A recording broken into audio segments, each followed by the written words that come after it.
মসজিদে আসলে পরে 5টা মিনিট আমাদের নামাজের সময় দেওয়ার সময় থাকে না, হুট করে দৌড়িয়া বাইর হইয়া চলে যাইতে মন চায়। যে কাজ দ্বারা আমরা জান্নাতের মালিক হইতে পারবো সেই কাজটাকে আমরা করতেছি।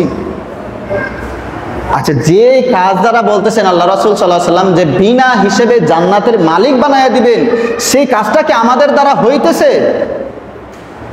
না, হইতেছে না। যে সমস্ত ব্যক্তি 5 ওয়াক্ত নামাজ পড়বে আল্লাহ সুবহানাহু ওয়া তাআলা তাকে 5টা পুরস্কার দিবেন, 5টা পুরস্কার দান করবেন। এর আল্লাহ সুবহানাহু ওয়া তাআলা পবিত্র কোরআনুল কারীমে বলতেছেন, ইন্নাস সালাতা তানহা আনিল ফাহশাই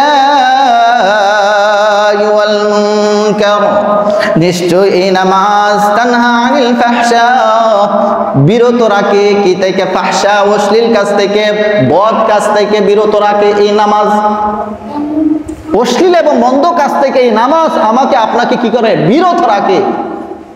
এর মানে কি? যদি নামাজ পড়ি, এই নামাজের দ্বারা আমি অশ্লীল কাজ থেকে বাঁচতে পারবো, গুনাহের কাজ থেকে বাঁচতে পারবো।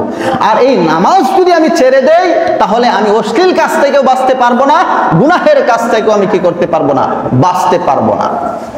আমার দ্বারা গুনাহের কাজ হবে, এটা স্বাভাবিক। আমার দ্বারা গুনাহের কাজ হবে, এটা স্বাভাবিক। 5 ওয়াক্ত নামাজ যারা পড়ে সেরা দিনে কমপক্ষে না হলো 5 বার সে পবিত্রতা অর্জন করে। যে 5 ওয়াক্ত নামাজ পড়ে সে কমপক্ষে দিনে 5 বার ওযু করে, তাহারত হাসিল করে। সে 5 বার ওযু অবস্থায় যে সারাটা দিন কাটাইতেছে, 5টা ওয়াক্ত কাটাইতেছে, এই 5টা ওয়াক্তর জন্য আল্লাহ তাআলার রহমতের ফেরেশতা তার মাগফিরাতের দোয়া করতে থাকে। সুবহানাল্লাহ।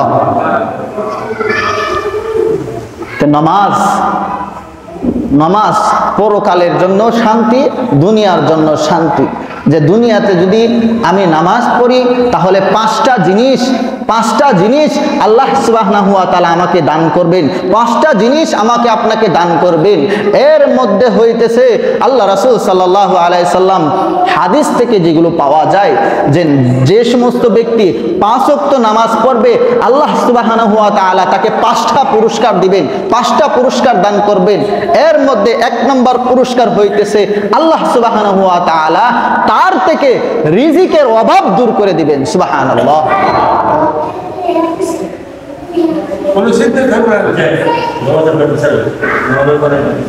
আল্লাহ তাআলা তার থেকে রিজিকের অভাব দূর করে দিবেন। রিজিক নিয়ে আর পেরেশানি করতে হবে না, চিন্তিত হতে হবে না। হ্যাঁ, কোথায় থেকে আসবে, কোথায় কি করব, কোথায় খাইব, কোথায় থাকবো, এই চিন্তা, এই পেরেশানি কাউকে করতে হবে না। আমার আল্লাহ সুবহানাহু ওয়া তাআলা নিজ কুদরতে তার রিজিকের ফয়সালা করে দিবেন। সুবহানাল্লাহ। 2 নম্বরে যে পুরস্কার আল্লাহ রাব্বুল আলামিন নামাজি ব্যক্তিকে দান করবেন, সেই পুরস্কারটা হইতেছে আল্লাহ রাব্বুল আলামিন তার কবরের আযাবকে দূর করে দিবেন। সুবহানাল্লাহ। তার কবরের আযাব আল্লাহ তাআলা মওকুফ করে দিবেন, কবরের আযাব মওকুফ করে দিবেন। সুবহানাল্লাহ। কবরের আযাব কতটা ভয়ঙ্কর পরে আসতেছি, পরে আলোচনা করব। 3 নম্বরে যে পুরস্কার দান করবেন ওই নামাজি ব্যক্তির জন্য আল্লাহ রাব্বুল আলামিন যে পুরস্কার রেখেছেন, সেই পুরস্কারটা হচ্ছে তার আমলনামা আল্লাহ রাব্বুল আলামিন ডান হাতে দান করবেন। সুবহানাল্লাহ। তার আমলনামা কোন হাতে দিবেন? ডান হাতে দিবেন। এই বিষয় নিয়ে আগে একবার আলোচনা করেছি যে ডান হাতে যখন আমলনামা পাইবে সে আনন্দে আত্মহারা হয়ে যাবে এবং লোকদেরকে দেখাইতে থাকবে, দেখো আমার আমলনামা, দেখো আমার আমলনামা, দেখো কি সুন্দর আমার আমলনামা। আনন্দে আত্মহারা হয়ে যাবে, আনন্দে আত্মহারা হয়ে যাবে, দেখাইবে, ডাইকে ডাইকে দেখাইবে। 4 নম্বর যে পুরস্কার আল্লাহ রাব্বুল আলামিন ওই নামাজি ব্যক্তিকে দান করবেন, আল্লাহ রাব্বুল আলামিন তার জন্য ফুলসিরাতের ফুল বিদ্যুৎ গতিতে পার হওয়ার ব্যবস্থা করে দিবেন। সুবহানাল্লাহ। এই যে বর্ষাকাল, এখনো দেখা যায় বাস পড়তেছে, ঠাড়া যেটাকে বলে, ঠাড়া পড়তেছে। ঠাড়া পড়ার আগে দেখবেন একটা বিজলি দেয়, বিজলিতে এই কোণা থেকে এই কোণা পর্যন্ত যাইতে সেকেন্ডেরও প্রয়োজন হয় না।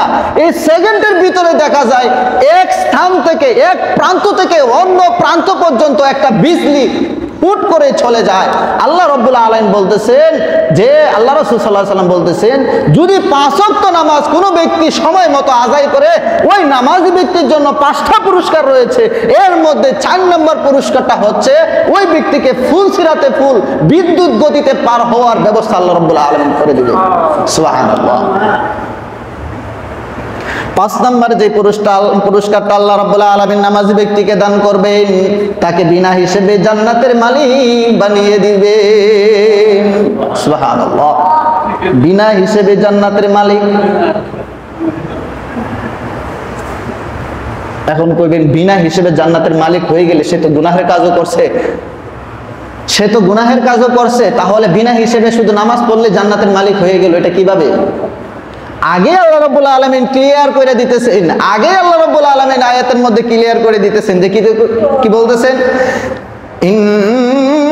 ইন্নাল্লাযীনা আমানু ওয়া আমিলুস সালিহাতি ওয়া আকামুস সালাতা ওয়া আতুজ যাকাতা লাহুম আজরুহুম ইনদা রাব্বিহিম ওয়া লা খাউফুন আলাইহিম ওয়া লা হুম ইয়াহজানুন।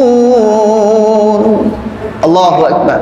আল্লাহ তাআলা তো এখানে বলে দিতেছেন, যারা কি ঈমান আনার পর সৎ আমল করবে, এরপরে নামাজ পড়বে, এরপরে যাকাত দিবে, আল্লাহ রাব্বুল আলামিন বলতেছেন আমার কাছে তাদের জন্য পুরস্কার রয়েছে, গিফট রয়েছে, আমি তাদেরকে সেই গিফটগুলো তাকে দান করব। এরপরে বলতেছেন ওয়ালা খাউফুন আলাইহিম, তাদের কোনো চিন্তা নাই, তাদের কোনো ভয় নাই, ওয়ালা খাউফুন আলাইহিম ওয়ালা হুম ইয়াহজানুন, তারা সেদিন চিন্তাগ্রস্ত হবে না। এর আগে আরেকটা আয়াত পড়েছি, ইন্নাস সালাতা তানহা আনিল ফাহশাই ওয়াল মুনকার। আল্লাহ রাব্বুল আলামিন বলতেছেন এই নামাজ মানুষকে ফাহিশাতি কাজ থেকে, গুনার কাজ থেকে বাঁচাইয়া রাখে। যে নামাজটা মানুষকে ফাহিশাতি কাজ থেকে, গুনার কাজ থেকে বাঁচাইয়া রাখে, এর মানে কি, যে ব্যক্তি 5 ওয়াক্ত নামাজ পড়লো সে ব্যক্তি দ্বারা গুনাহের কাজ হবে না, আর তার দ্বারা যদি গুনাহের কাজ না হয় তাহলে সে বিনা হিসেবে জান্নাতে যাবে। সুবহানাল্লাহ।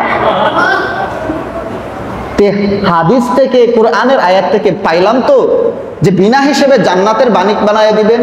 কেমনে বানায় দিবেন? কারণ বলতেছেন ওই ব্যক্তির জন্য কোনো ভয় থাকবে না, ওই ব্যক্তি কোনো চিন্তাগ্রস্ত হবে না, আর ওই ব্যক্তি কি এই নামাজের দ্বারা ফাহিশাতি গুনাহের কাছ থেকে বাইচা থাকবে। তো দেখেন সবগুলো এসে পড়ছে, নামাজ পড়লেন, আপনার দ্বারা কোনো কিছুই হইল না, আপনার জন্য ভয় থাকবে না, গুনাহের কাজ হইল না, ফাহিশাতি কাজ হইল না। মানে কি, আপনি একজন পুত পবিত্র ব্যক্তি, আর আপনি যদি পুত পবিত্র হইয়া থাকেন, 5 ওয়াক্ত নামাজ পড়া থাকেন, তাহলে এই হিসাবে আল্লাহ রাব্বুল আলামিন আপনাকে বিনা হিসেবে জান্নাতের মালিক বানায় দিবেন। সুবহানাল্লাহ। এই তো পাইলাম, জান্নাতের মালিক হয়ে গেলাম, কিন্তু যে কাজ দ্বারা আমরা জান্নাতের মালিক হইতে পারবো সেই কাজটাকে আমরা করতেছি।